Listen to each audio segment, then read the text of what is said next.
વડોદરા શહેરમાં જાહેર સ્થળે જુગાર રમનારાઓ સામે પીસીબી પોલીસની કડક કાર્યવાહી. વડોદરા શહેરમાં જાહેર સ્થળે જુગાર રમનારાઓ સામે પીસીબી પોલીસ દ્વારા કડક કાર્યવાહી હાથ ધરવામાં આવી છે. વડોદરાના ન્યાય મંદિર ન્યૂ રોડ પાસે જાહેર રસ્તા પર દાણા વડે જુગાર રમતા 5 ઇસમોને પીસીબી પોલીસે ઝડપી પાડ્યા છે.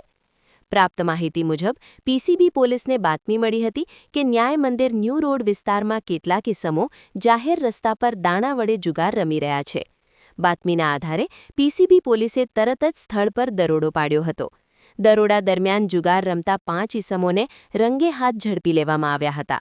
પોલીસ દ્વારા આરોપીઓ પાસેથી જુગારનો સામાન તેમજ રોકડ મુદ્દામાલ કબજે કરવામાં આવ્યો છે. આ સમગ્ર મામલે પીસીબી પોલીસે આરોપીઓ વિરુદ્ધ જાહેર જુગાર પ્રતિબંધક કાયદા હેઠળ કાર્યવાહી હાથ ધરી આગળની તપાસ શરૂ કરી છે.